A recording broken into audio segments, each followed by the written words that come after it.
This is the referees mechanics, and we will have Steve St. Germain and Joel Scobie. It's going to be amazing, amazing information. But first, let me introduce Xochitl Lagarda. Xochitl, you are the director of WBC University and doing a magnificent job with this. Thank you so much, Victor, for the introduction. And thank you, Joel, Steve, for being here with us. I want to mention the great job that we are doing coordinating with the Ring Official Committee. And well, today I want to share a word, Victor. The word of the month is generosity. I was thinking about it before we begin the talk. I was speaking with Joel about how he has been learning from his mentors. Actually, he's going to mention something about it. But I think generosity is not only sharing material things, okay? It's not always being helpful to people that is in need. Generosity is also sharing the time, like we're doing during these WBC talks, sharing your knowledge, sharing who you are with people. And in this case, this is going to be, and I want to mention the 24th class that we have during 2026. I think is very meaningful to mention that because it has been a constant job and we have received so much from so many experts, and I really want to thank them all for sharing their time and being so generous to WBC and to WBC University. Thank you and welcome, Joel and Steve. It's going to be a wonderful class. Thank you, Xochitl. I think you're right. And this is the WBC University, and sharing knowledge. It's what we're supposed to do. But Joel, please go ahead. I'm ready, Victor. Okay, so if we can start our first slide, please.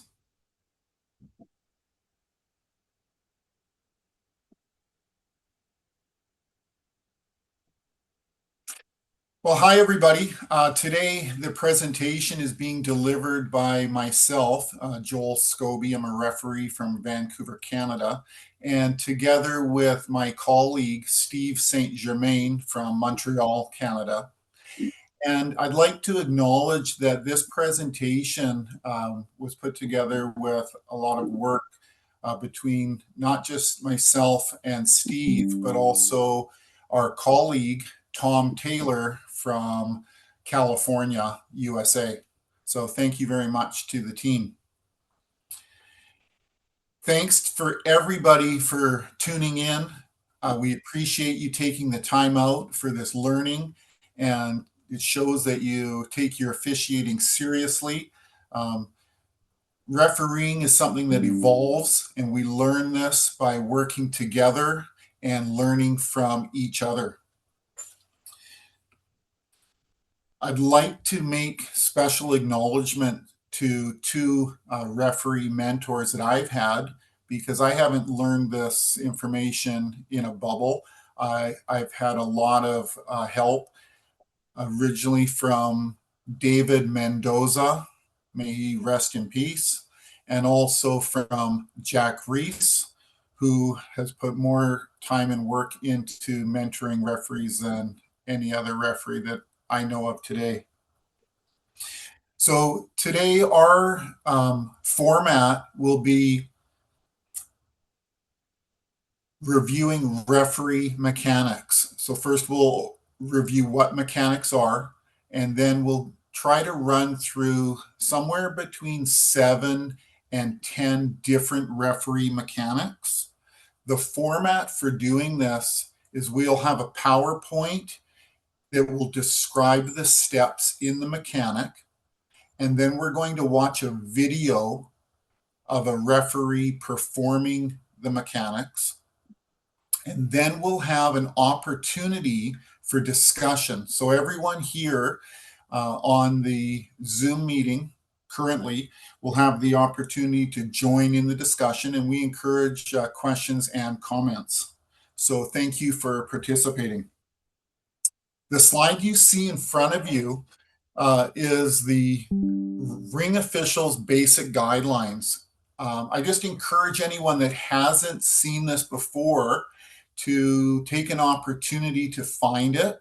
The Ring Officials Basic Guidelines is a document created by the WBC and can be found on the WBC website. I checked this morning, and unfortunately it wasn't currently available, but it normally is, and it can be found under next slide, please, Gilbert. It can be found under the documents page, rules and documents. There's a lot of good information in here as far as enforcing rules, protecting the safety of boxers, proper ring commands, both voice commands and hand signals. We just encourage that you take a look at it. Next slide, please. Okay, so what is a referee's mechanic? So we define this as a referee's mechanics are steps or actions, including performing proper signals and voice commands that a referee takes following an event in the ring in order to maintain control of the action and clearly communicate what decision or ruling you're making. So for example, no knockdown, a mandatory 8 count, and so on. And we'll cover those today. If we take certain steps in the ring, but we don't use good mechanics, it's unclear what our call is. Next slide, please. We don't want confusion in the ring. We can easily make it clear through good mechanics. Next slide, please. Okay, so who do we want to make this clear for? Well, obviously the boxers, the corners, the commission, the TV commentators, and the fans. So an example of a boxer, if we see a low blow, and even if it's just a minor low blow and we're not taking any further action, we're not going to have a stop in the action. We want to signal use our hand signal that we saw the low blow. This lets the boxer that has been fouled know that we saw it, we're not ignoring it. So that's a good reason to make it clear to the boxer. Okay, next slide, please. Now, the hand signals must be understood and clear, and the signal can be recognized even by the fan in the last row of the auditorium or the stadium. But we are not doing it to draw extra attention to us as the referee. We don't want unwanted attention. So we're not looking to overdo it or dramatize our signal, but instead just to have clear, concise communication. Next slide, please. So this is the first of our mechanics. And at this point, Steve is going to take over and he will work over the next couple mechanics with our group. Go ahead, Steve. Thanks, Joel. Great introduction. Just so I can add to from Joel's comment, there's a lot of people online now that I know of, and as Joel mentioned, it's either in a convention wherever we go or a ringside. It's always good to talk to your peers, talk about situations that happen, and as mentioned, as Joel mentioned, we all have,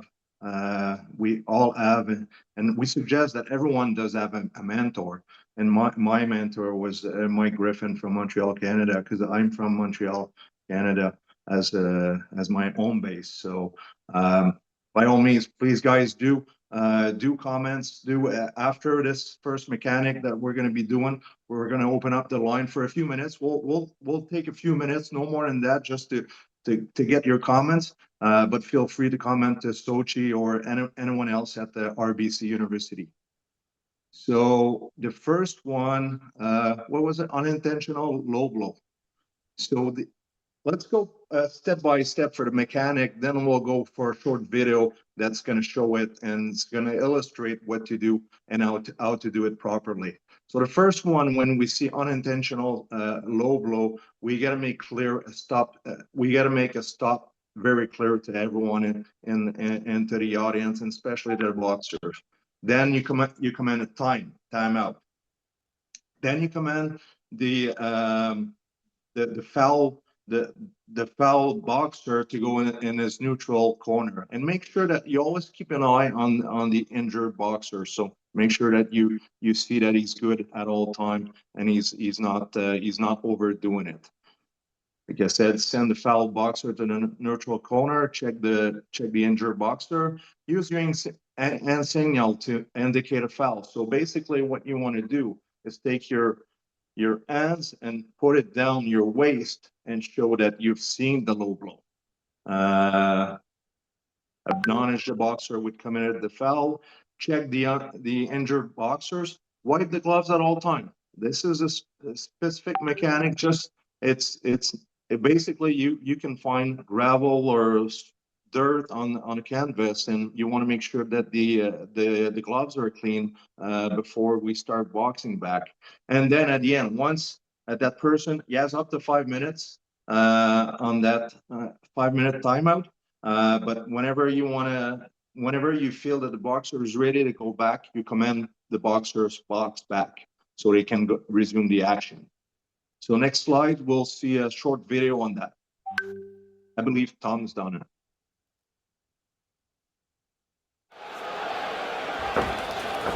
Stop!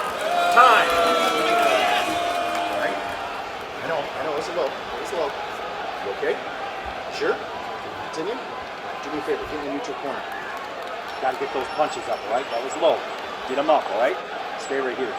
You okay? You ready to go? You ready? Time in. Box. Thank you, Gilbert.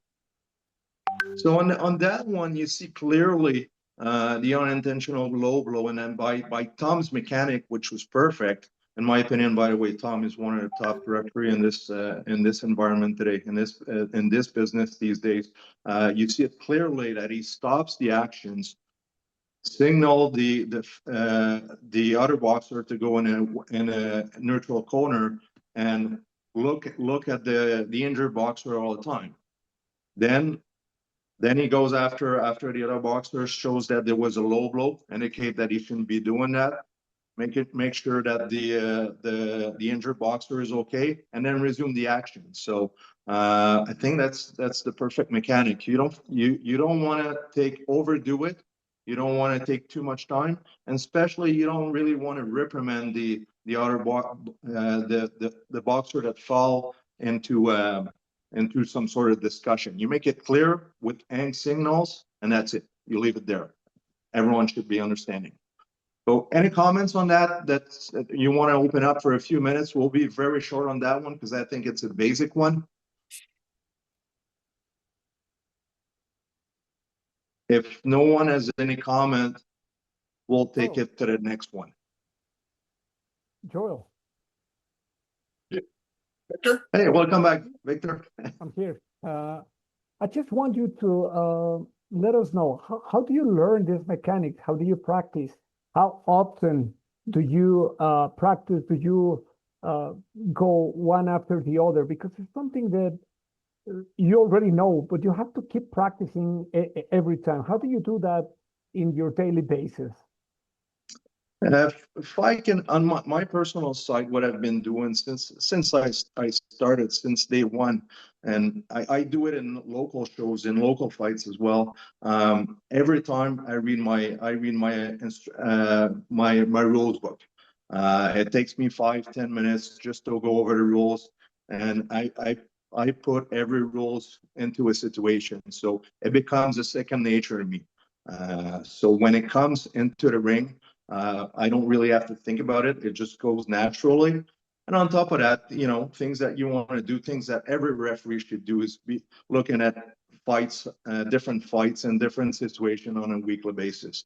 Either you watch it after, you watch it live, You watch it in slow motion, you watch in faster pace. But I think watching fights that have been happening in the past week or past weekend is a great way to learn from other experienced referees and situation as well.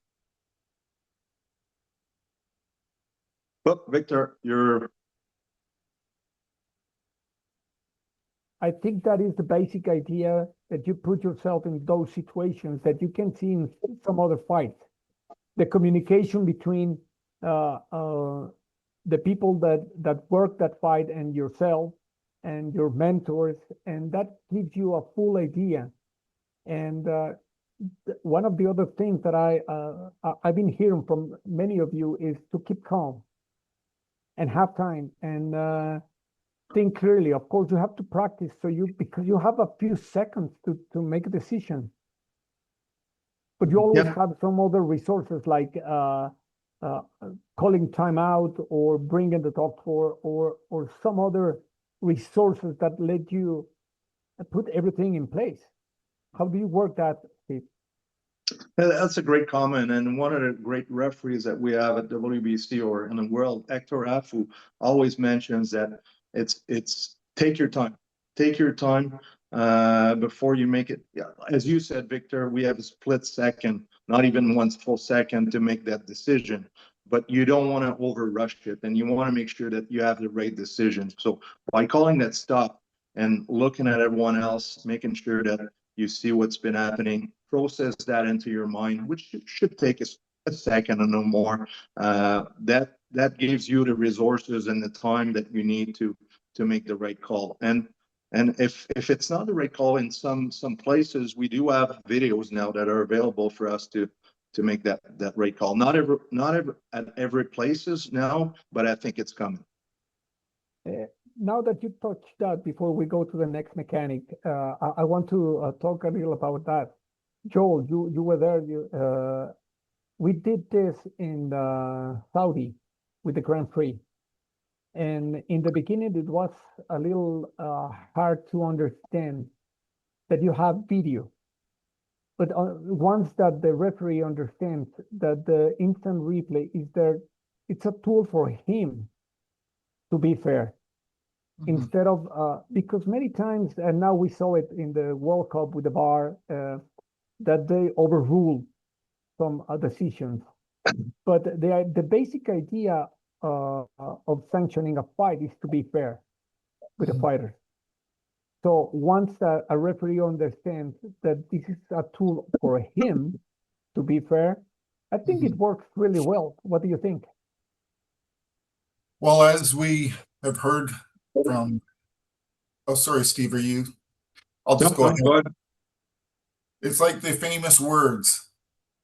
Do you want to be right, or do you want to do what's right?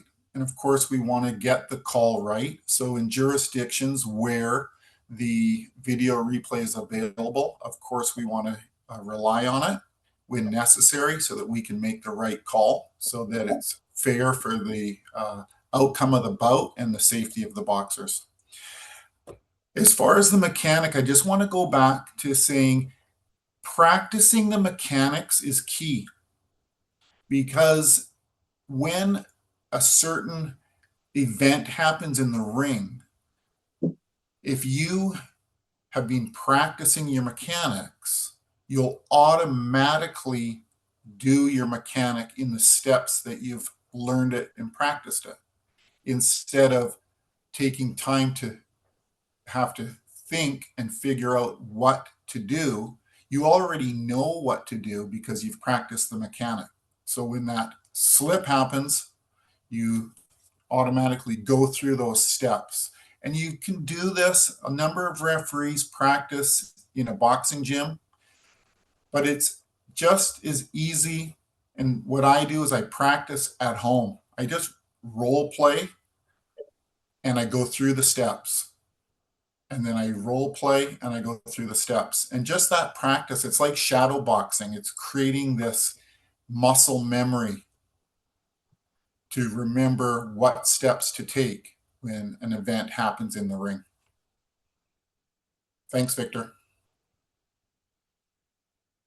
I think that this is really important because, of course, the explanation of the mechanics and what you should be thinking, it's really important. But also what the WBC University tried to do with these WBC talks is to approach people what you, the experts, the people that is there, have to face. Not just the book, but just the real action and how do you deal with this. So this kind of information is really important for us. Yeah, I agree. And Victor, on top, just add to the video thing, every professional sports out there has it. So why shouldn't we have it? It's just natural progression of the sport. Yeah, and remember that the referee is the bad guy until the last bell. After the last bell is the judge, the bad guy. So let's keep going.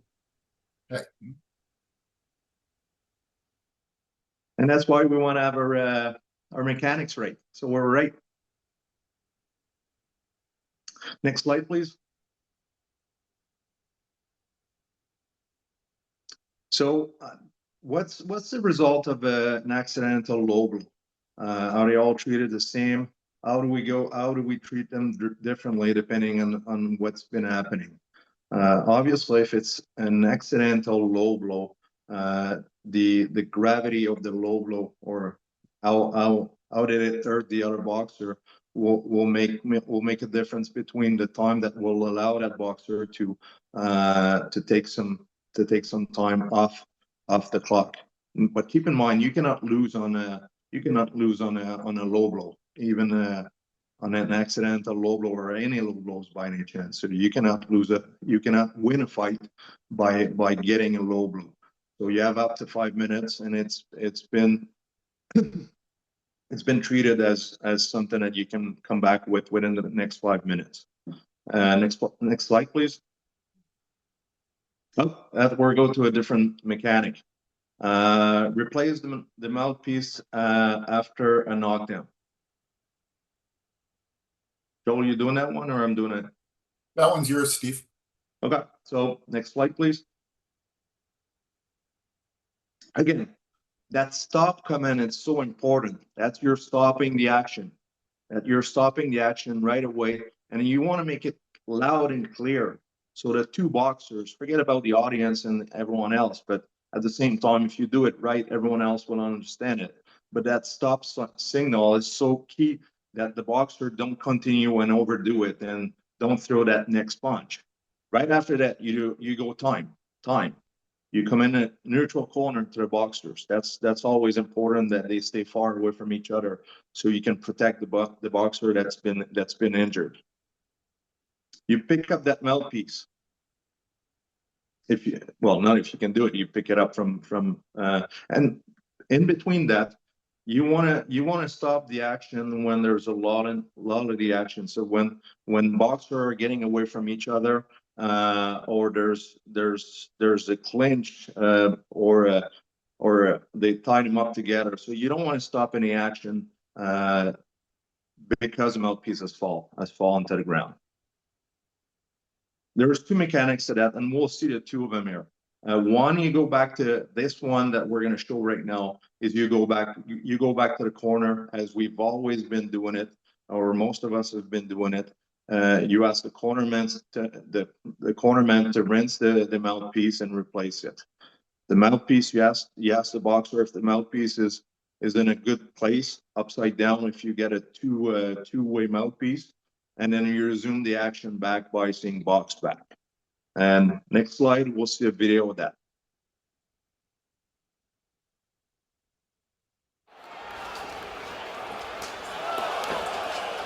All right, stop. Time. Get over there. Come here. Over here. Corner. Rinse it. Get the bucket. No instructions. Just rinse. Is your mouthpiece in the right way? Keep that thing. Make sure it stays in, all right? You ready? Ready? Time in.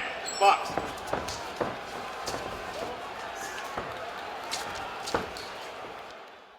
Thank you. So as you saw, perfectly executed by Tom in this video, right when the mouthpiece fell, there was a lot of the action. The two boxers were far away from each other. That you had that time that you could stop it there without getting the boxer, without the mouthpiece getting punched again. So that time that's the first was stop, which it was understood right away by the two boxers. Then time, because you don't want that time to go on. You want to make sure that the timekeeper knows about that. And you talk to the timekeeper. If you're in different jurisdiction, you talk to the timekeeper before you get into the ring, so he knows what to expect from you. If you haven't worked with that timekeeper, then you saw Tom go into the corner, and he was very specific about telling the coach there not to give any instructions. So that's the mechanic that you want to make sure that it's done relatively fast, so the action doesn't stop at all. You want to make the box go on. You want to make the movement go on, and you want to make the fight continue. So that's one mechanic that we have. I don't know, Joel, should I be talking about the other one, or it's going to be another video? The other one is for another presentation. We don't have it Okay, today. so we'll use the other one just to tell you briefly. The other mechanic that we're going to be showing, probably not today, but probably into a different time, it will be that the referee picks up the mouthpiece from the floor and put it back into the boxer's mouth by himself without going to the corner. We'll leave that mechanic for another time. Any question on that? Comments, or Victor, Sochi, or anyone in the audience? Phil And, has a question. Phil, go ahead. Go ahead. Okay, thank you, Sochil. Good morning, everybody. Recently on the masterclass, we had excellent presentation on what happened in Usyk versus Verhoeven, where we had Jack Reese came in and had an excellent point about even with the mouthpiece being knocked out by a legitimate blow, to put the mouthpiece back in yourself as the referee, so that the fighter who dislodged the mouthpiece and probably hurt his opponent isn't actually being disadvantaged and losing time. What were your thoughts on that? If I can say, thanks, Phil, and good morning for you. Yeah, absolutely right. I was on that call when Mark discussed about his fight, the one that he did back in Egypt there.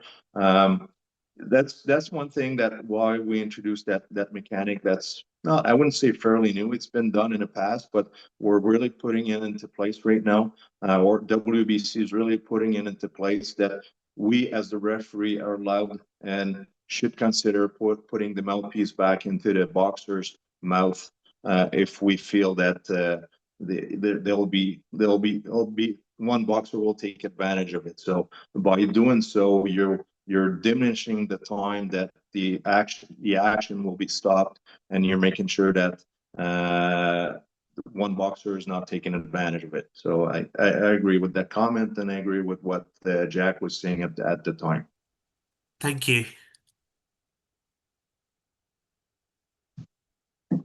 Any other comment before we move out to the next mechanic? I just want to tell, this is a referee's discretion, because of course there are so many different things that a fighter could do. A fighter could just drop it by himself to gain some minutes or seconds. There should be always a second mouthpiece, just in case. You can just kick it out and ask for the second mouthpiece, or this is the referee's discretion. So that is something that, of course, it is really important for safety and security, but also fairness for the fighter that is winning the fight. And we don't want these kind of tricks on the ring. As the referee, if I can say, you're the sole arbiter of that ring. So All decisions are on you. So if you decide to make that call, go back into the corner, or if you decide to put it back into the boxer's mouth by yourself, it's because you've been judging that was the right mechanic to do. So there's not right or wrong, but it all depends on every situation. And go back to your comment, Victor or Joel, before, I'm not sure who said it, but take your time before you make that decision. You've that split second is really important. So you've got that split second to make that call and take it. Because you've said once you've said stop, there's no more action after that stop. So you're the sole arbiter and you're making that call. I'd just like to add on, Steve, before we move to the next mechanic. And that is, there's something that's really important here that you'll see in the video. And maybe I'll just speak about it, and then Gilbert can go back and we can watch the video again. And this is what the referee does after picking up the mouthpiece. You'll notice that the referee, Tom Taylor, picks up the mouthpiece, and when he goes to the corner, he maintains control of the mouthpiece. He holds it in his hand. He does not give the mouthpiece to the corner. This allows him to maintain control and make sure that the corner doesn't waste any time or play any games by dropping the mouthpiece to give their boxer more time. He simply asks the corner to water the mouthpiece and then replaces it. Let's watch. Corner man, rinse it. Give me the bucket. Give me the bucket. No instructions. Just rinse. Is your mouthpiece in the right way? Keep that thing. Make sure it stays in. All right. You ready? Ready? Time in. Box.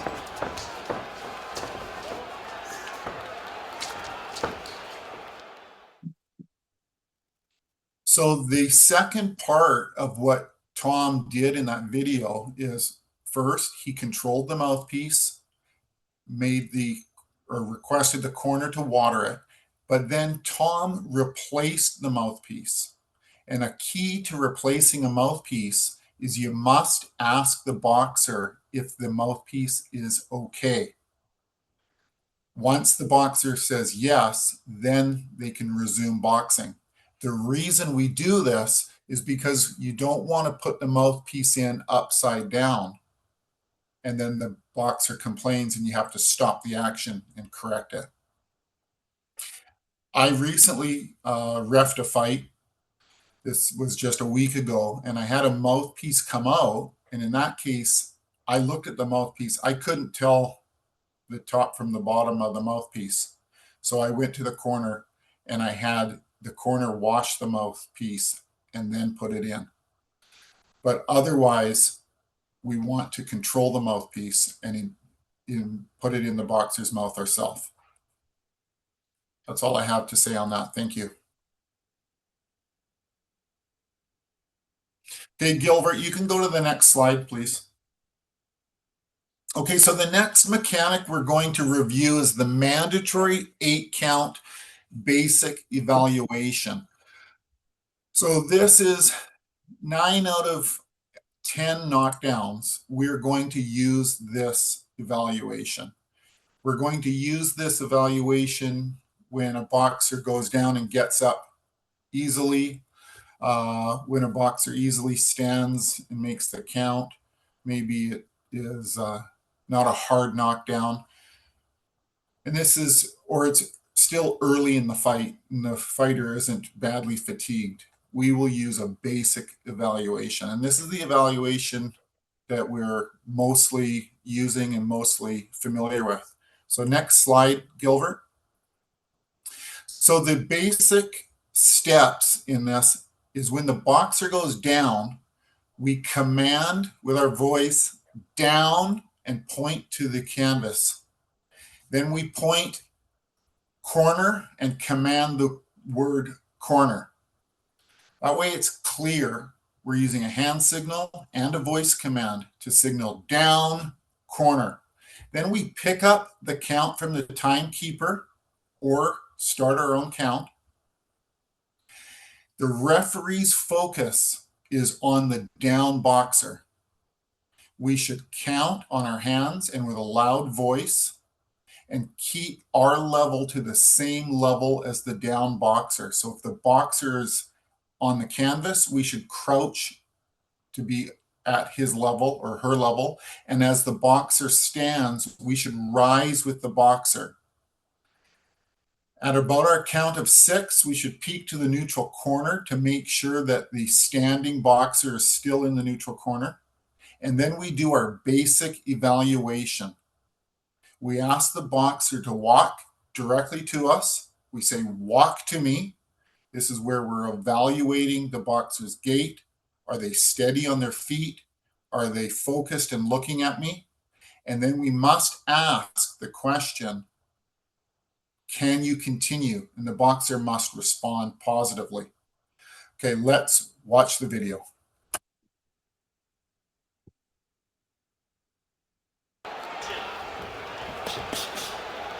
Down, corner. 3, 4, 5, 6, 7, 8. Can you continue? Walk to me. Box.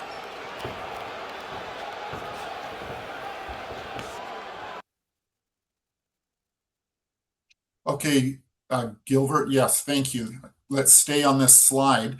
So what I want to do is just break down each of these steps. So the reason we are commanding down and pointing to the canvas is because it's a clear communication that we have ruled a knockdown. It's not a slip. When a boxer goes down, it's either from legal punch that caused the boxer to touch some part of their body other than the soles of their feet to the canvas, and that's a legal knockdown. If they go down for any other reason, it's some sort of a slip, and we'll review that in a later mechanic. Making it clear is important because once the boxer has been knocked down, there's really 3 types of knockdowns. The boxer goes down on the canvas. The boxer is held up in the ropes and is hanging helplessly on the ropes. Or if not for the ropes holding the boxer up, the boxer would have fallen to the canvas. So this makes a clear signal as to what we've ruled. Next, we pick up the Oh, sorry to interrupt you there. Yeah. Many times, because that is the reason that is very important to do the signal and say down. Yeah. In this case, when the ropes avoid the fighter to go down. Because for the fans that are not reading everything, sometimes they get confused and say, there is no standing count in professional boxing. But Right. this is exactly the reason. Many times he doesn't have to go down on canvas, but if the ropes hold him and avoid him going down, then Right. you can count him. Right, that's correct. If it's from the result of a legal punch and they otherwise would have fallen to the canvas, but the ropes are holding them up, either they're tied up in the ropes or they were falling backwards and the ropes or the corner pad has kept them from falling to the canvas, then we can call it a knockdown. So at that point, we command down, and it's important because once we've said down, any punch that's landed by the standing boxer after our command of down is now a foul. So this is our clear demarcation of legal punch becoming a foul punch. Okay, so the next thing I want to just review here is picking up the count from the timekeeper. So in most jurisdictions, we have a timekeeper who's going to stand and start a count while we are busy saying down and corner. We then turn to the timekeeper and pick up the count. If for some reason, because you don't see the timekeeper or there is no knockdown timekeeper, you can start your own count. It's the referee's count. So we recommend picking up from the timekeeper, but otherwise start your own count. And how you would do this, and it fits perfectly with the mechanic, when you say down, think of that as your count number 1. Then you say corner, think of that as your count number 2. Then when you turn to the boxer, you start your count at 3, 4, and then continue. Can I, Joel, interrupt? Sorry to interrupt again, but I would like Yeah. to go to the second one, corner. Many times we see the referee taking his eyes off the fighter that is down to tell the opponent to go to the corner. Right. You don't have to do that. You have to stay, your vision has to stay with the fighter down. Right. Remembering that if the opponent doesn't go to the neutral corner, he's gonna give a few seconds Right. at the end of the count, isn't it? Exactly. So a lot of these mechanics and it tie back to the referee's pre-fight instructions or locker room instructions, where we talk about expectations we have for the fight. And when certain things happen in the ring that night, what the boxer can expect the referee to do, but also what you as the referee expect the boxer to do. So I can tell you in my pre-fight instructions, I tell a boxer that if they knock their opponent down, I'm going to use this mechanic. I'm going to signal down and corner. I caution them not to punch again after I've given the command of down, but also when I point corner, it's my indication to the standing boxer to go to the furthest neutral corner and to stay there. As the referee, I'm not taking the boxer to the corner. That is his or her job to go to the neutral corner. If they don't go, they're only delaying the count on the down boxer. So Victor, you're right on schedule with my bullets here. You're correct. The next bullet is the referee's focus is on the down boxer. Okay, so why is that?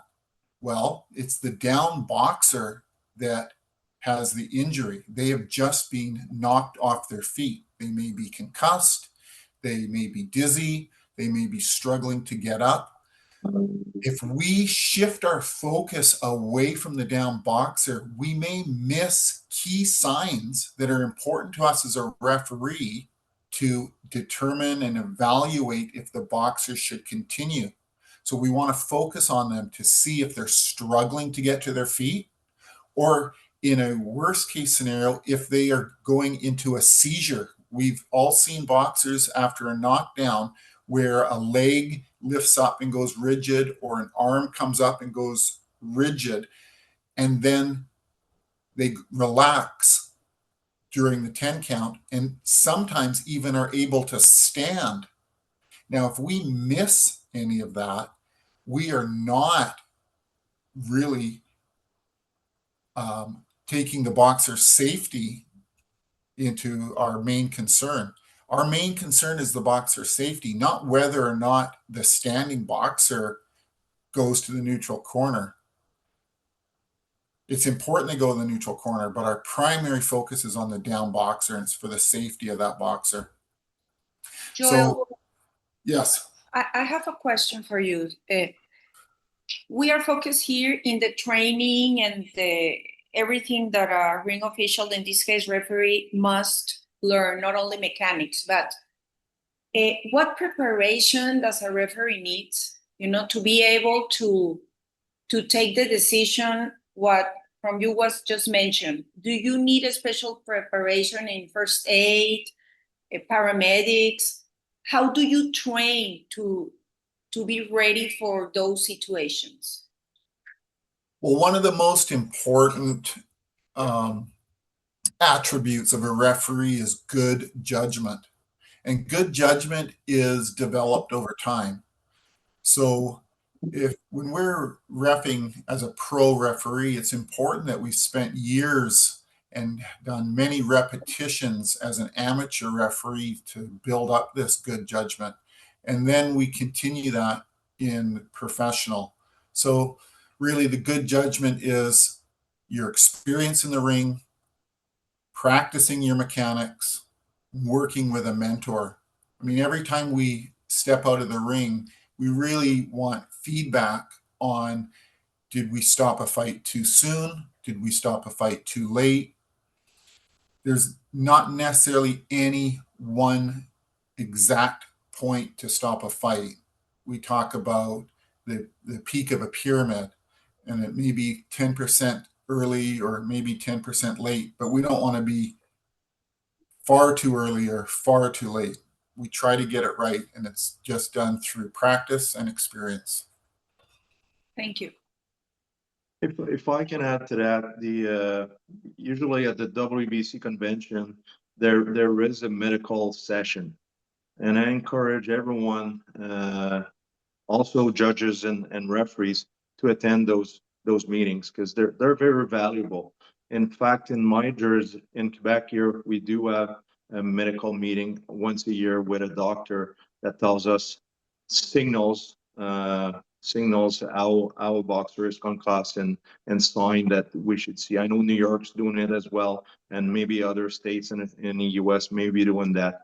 But I think that's very important that you take time on your own and discuss with the doctors and attend those meetings. Attend those meetings so you can, if you can pick up one thing out of that meeting, is one thing better for you and for the boxers that are in the ring. Yes, thank you, Steve. Yeah, that's why I'm asked, because in the last convention, you guys took the time to invite a doctor into your seminar and you discuss this kind of matter. So it's important to exchange information, opinions. And I know Dr. Wallace from the medical committee wants to work together with the Ring Officials Committee, and it's important.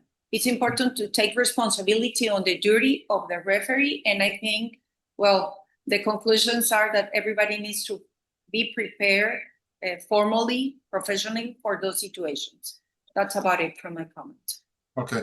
So one last thing, and then we'll move to the next mechanic, and that is the down boxer. When we're doing our count, our mandatory 8 count, it's important that it's easily recognized by the boxer. So we don't want to wave our hands when we're counting on our fingers. Just keep them where the boxer can see them.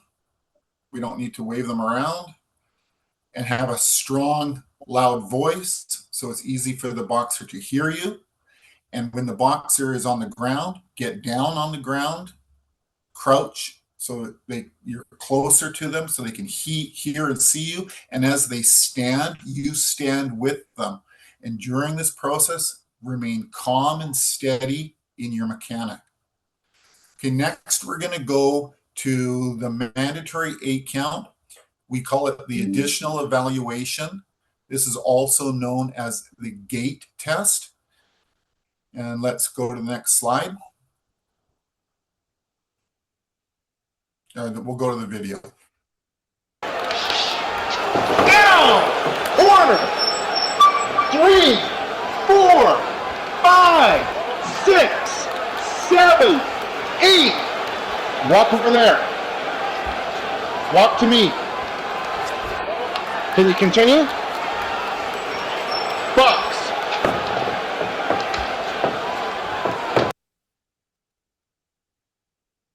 Okay, so this mechanic is the same as the basic evaluation with the addition of the additional gait test. And you can see this is where we're asking the boxer, after he or she rises, to walk in 2 directions. So to walk to their side and then to walk towards the referee. This gives the referee more information to process. We can watch their gait, so their walking gait. to see if they're steady on their feet and make a determination if they should continue or not. Now, between these two evaluations, it's important to know that in most cases, we're using the basic evaluation. The additional evaluation or the gait test is to be reserved for a hard knockdown. So how do we know it's a hard knockdown? Well, the boxer will struggle to get up. The boxer's sitting on the canvas and they have to roll over onto their belly and get up on all fours and then slowly stand. We can see that they're struggling to get up. That's a good time to use the gait test. Or it's been a hard, long fight. The boxer is badly fatigued and they've taken punishment throughout the fight, and now they take a hard knockdown. It's a good time to use the additional evaluation or the gait test. However, in most cases, we can use the basic evaluation, probably on 9 out of 10 of your knockdowns. The other key time to use the evaluation is when the hard knockdown is a result of punches to the head. This is where we're concerned. Not so much if it's a punch to the body. You can use a basic evaluation. But a punch to the head and a hard knockdown, that's where we'll use it. Do we have any questions or feedback from anybody watching? If I can add one comment, Joel, to that one. You've seen Joel in the video getting down onto his knee to get to the level of the boxer, and that's where he can make that assessment, that better assessment, that better judgment, because he's right. He's right at the level of his eye, and he can see his eye, he can see his body, he can see pretty much everything that's been going on. So by going down, crunching to the level of the boxer, you can definitely make a better assessment and better judgment.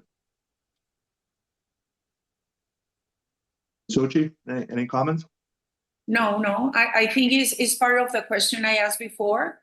It's part of the preparation and experience and everything. So it's very important, this subject. And I think I was just comment by message with Victor that this subject, all this has to be continued, because maybe 1 hour, 60 minutes is not enough.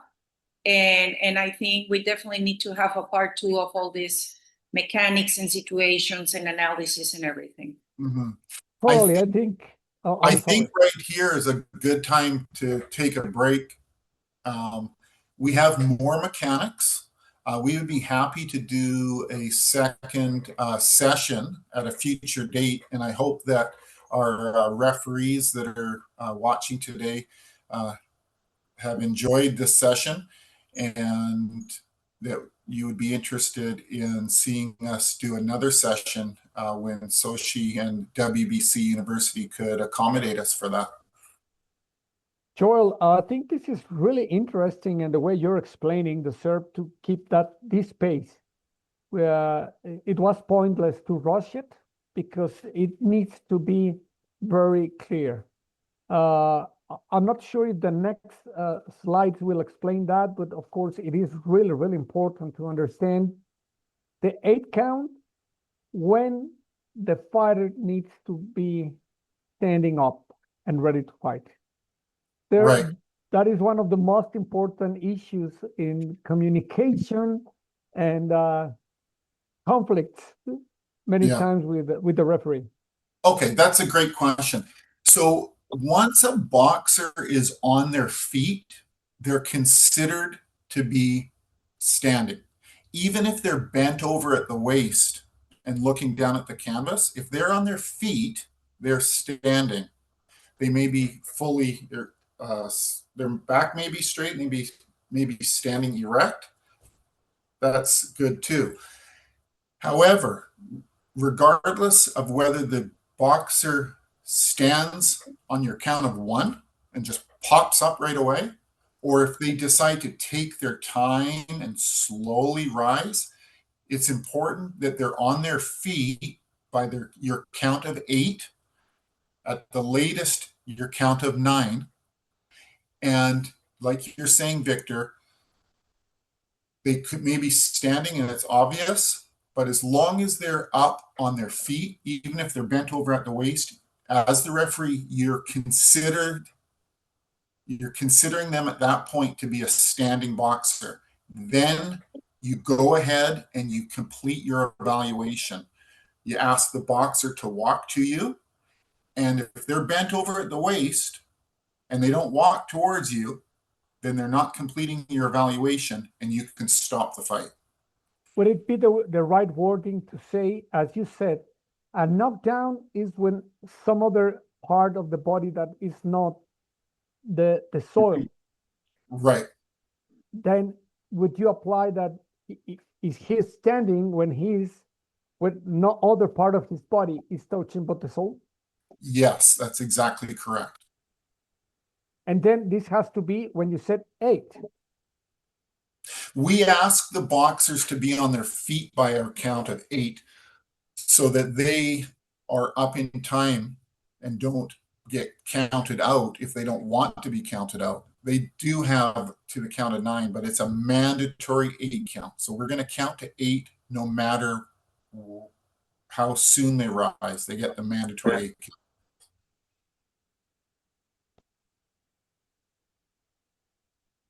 That sounds interesting.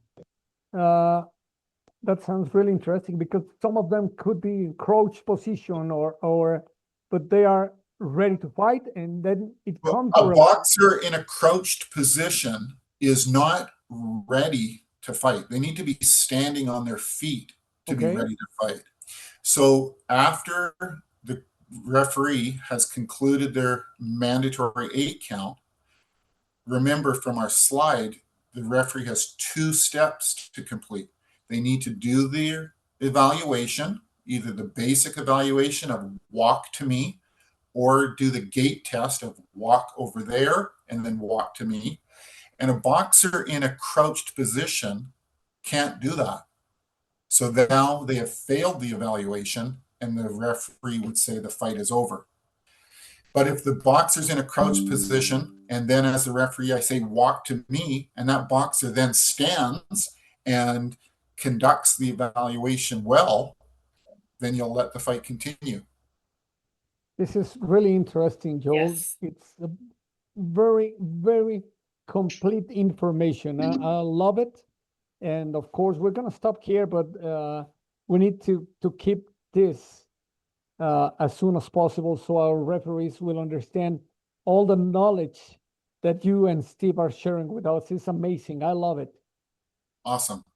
Yeah, thank you. And just to mention, quick mention on the knockdown procedure and the pre-fight instruction, which we'll have at a later session.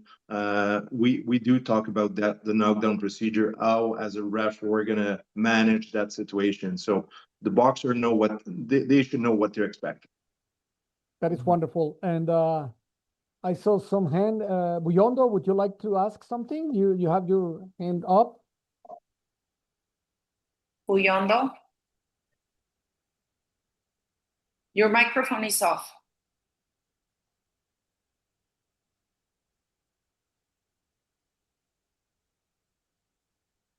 Yes. Yes, thank you, everyone.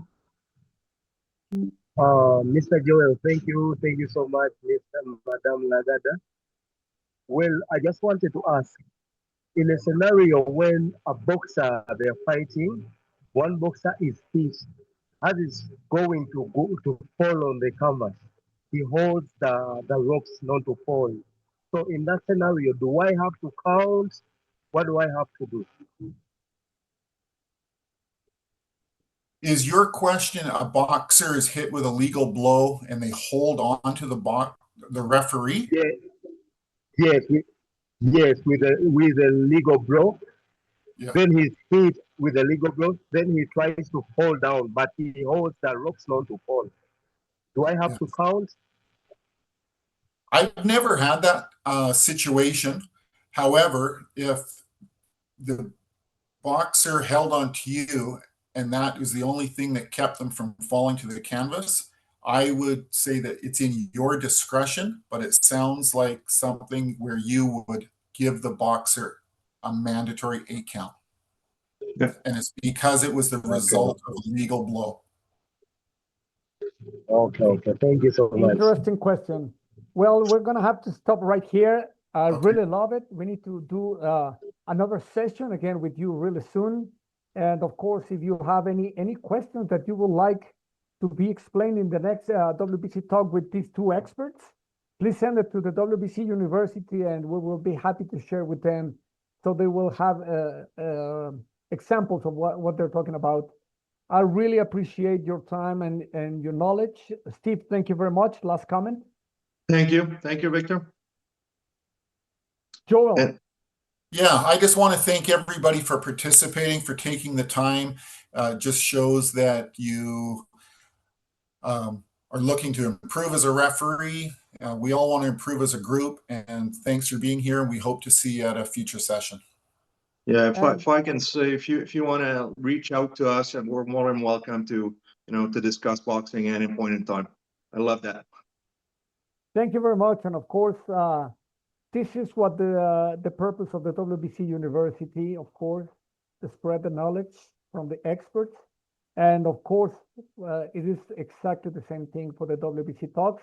I would like to thank, of course, our president, Mauricio Sulaiman, for this concept. And of course, Xochitl, thank you very much. It was a great WBC talk.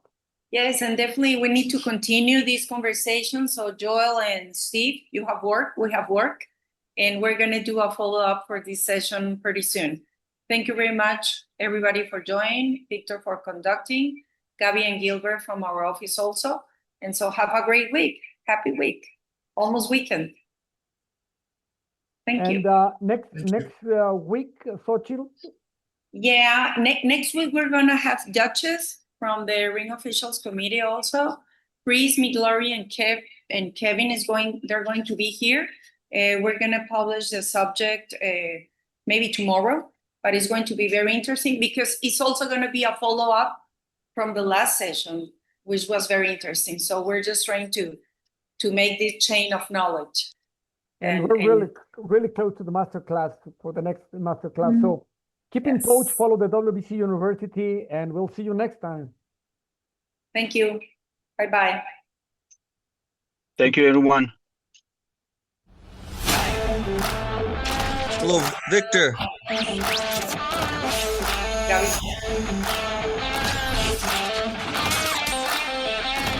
Recording stopped. Oh,